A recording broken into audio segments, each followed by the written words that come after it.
How important is a blog to SEO?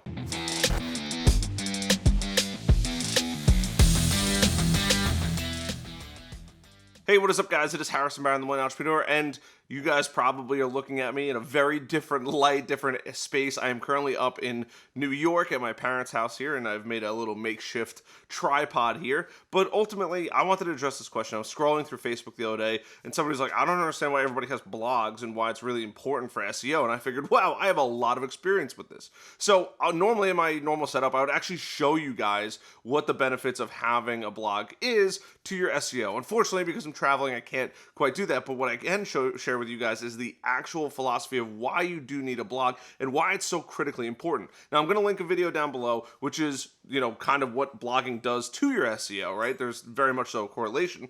But the reason that most people don't understand, like, why do I need a blog for SEO, comes up all the time. And there's a very good reason for that, because most people think like, well, my website is SEO optimized, right? Search engine optimized.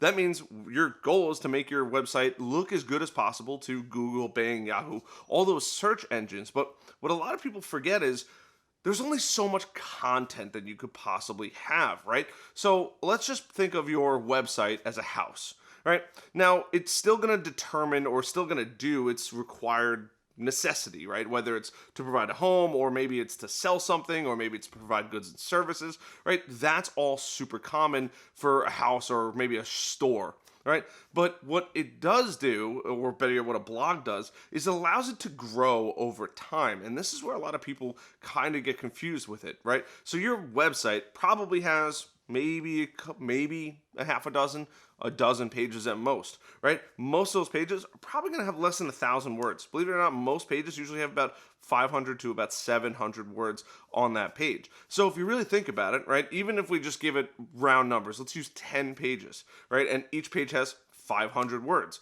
right? 500 times 10 pages, you're looking at 5,000 words over the course of that website. Now, that's only 5,000 words that Google has to try to figure out what your website is about. Not only that, but what value are you actually providing when you have 5,000 words on your website, right? You're probably talking about your business, you're probably talking about your products, you're probably talking about your services, probably about who we are, maybe there's a gallery in there, right? These are all things that you're going to address on your website that are really, really important. But, big but right there. But there's only so much that Google can do with that information. Now, if you happen to use your website as, just a digital online page to help you sell services, but you're really not driving traffic, then that's probably great for you because you're using Facebook ads, Google ads, it could be a local paper ad or some other way of driving back traffic to your website, which is fine. But on the flip side of things, when you have a blog, you're going to be adding thousands and thousands of more words to your blog. So I'll use my personal website, harrisonbarron.com. On my personal website, I have about 243 blogs, if I remember correctly. It's between 240, 245 blogs on my website, right? I've written a lot of content. I've also had a couple writers help me out.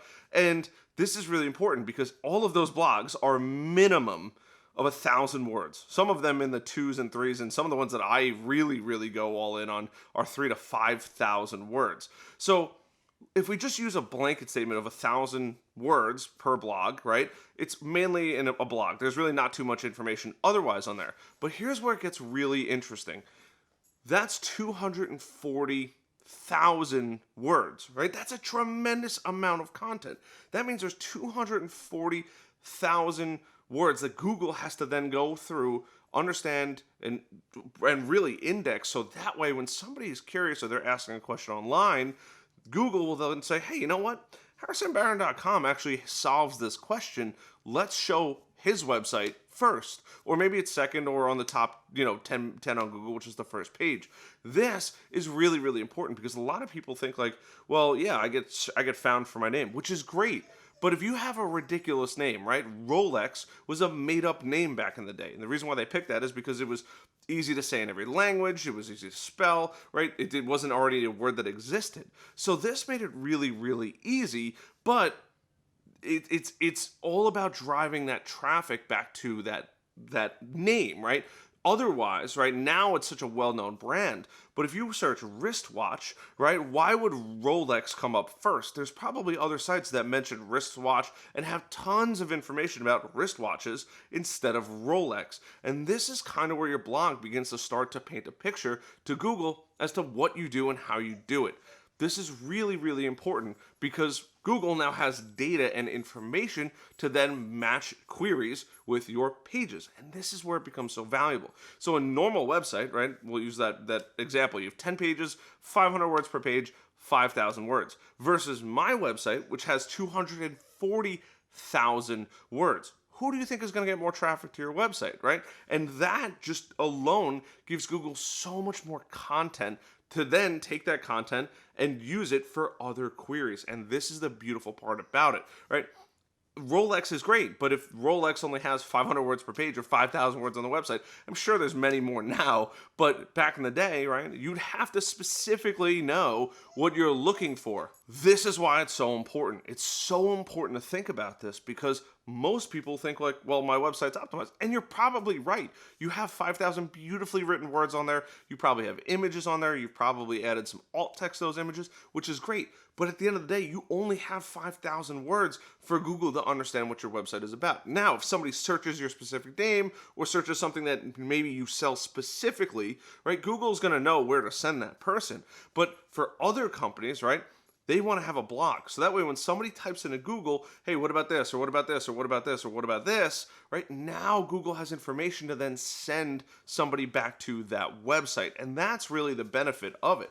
A blog is just a way to keep adding and adding and adding and adding to your website, ultimately making it nearly unlimited in size, right? Even some of the best bloggers out there have 1,000 articles, right? If you do 1,000 times another 1,000, right? You're talking about, what is that, 100,000?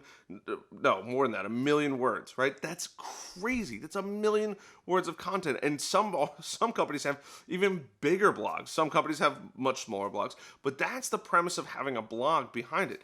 On top of that, not only does that blog help there, but it also helps with customer trust. And a lot of people seem to forget about this idea of customer trust. Customer trust is when that person goes and visits your website, right? Maybe they're interested in buying your service or solution. That's great. But how do they know that you actually know what you're doing or anything like that, right? There's no specific way for that customer to be like, yep, yeah, that's the company that I want to work with, right? It just doesn't exist. But here's the beautiful part about having a blog. A blog, and it could be a YouTube channel, but a blog can then demonstrate that not only do you guys know what you're talking about, but also, hey, here's common solutions. Here's common problems. Do any of these describe you? This is how we figured out this. This is why we do this way, right? And now as a consumer, right, somebody that wants to purchase, they can go into the blog and see, oh my God, these guys know exactly what they're talking about. They're putting up tons and tons of good content that I can go through and read and understand that these people are industry experts. That is where the benefit comes from. It's not anything else. It's two things. It's giving you way more content for Google to read and understand. It also shows Google, hey, this website is constantly being updated, number one. And number two, it also just gives credibility that shows, hey, you know what you're doing, right? If you just met somebody on the street and they're like, hey, I'm going to paint a picture of you for $10,000, you're going to be like, it's a lot of money for a picture. But if you knew that they made beautiful pieces of art in the past, then a picture, and you're like, hey, I'll make a picture for $10,000. Of course you're going to say yes, right? Because you already know that they know what they're doing. And that's the difference between a blog and no blog, right? There's so many ways to take advantage of having a blog. It's going to show credibility. It's going to give you more content. It's going to show Google you're updated, right? And it's going to provide massive value to that reader, ultimately turning that person into a possible buyer for you and your company. And that's the beautiful part about all of this that everyone seems to forget is that is why a blog is so important. It just gives so much more content for you to do more with it. And that is the beauty of this entire blog, the entire process, the reason why you would want to do it. Now, blogging is not easy. It's not for everybody. But if you do it and you do your diligence and you actively are writing content, right? I'm currently up in New York. I haven't been writing all that much since I'm here, but I try to write at least once or twice a week to get a new article out, or at least work on an article that I'm in the process of writing. I have about 5 articles right now that I'm writing, and I'll keep going back and forth because it allows me to reread it and sink my teeth in and change some and adjust parts of it. That way I can have a really good piece of content when I'm done at the end of the day. I get to produce it, and then Google will then look at it and say, hey, you know what? This is perfect. And then they'll send some traffic over. So that is why you want to create a blog. If you're interested, if you're not interested, look, I get it. No big deal. I welcome you to hang out with me on my Facebook group. It is in the links down below. And other than that, I hope you have a great 4th of July. Have a happy and safe holiday. I'll see you guys later. My name is Harrison Brown. Oh, and before you go, it's the 4th of July. Turn that little like button, I think it's blue, and hit that red subscribe button, right? Red, white, and blue right there, and the background's white. More than likely, unless you're in night mode on YouTube. Other than that, I'll see you guys later. Bye.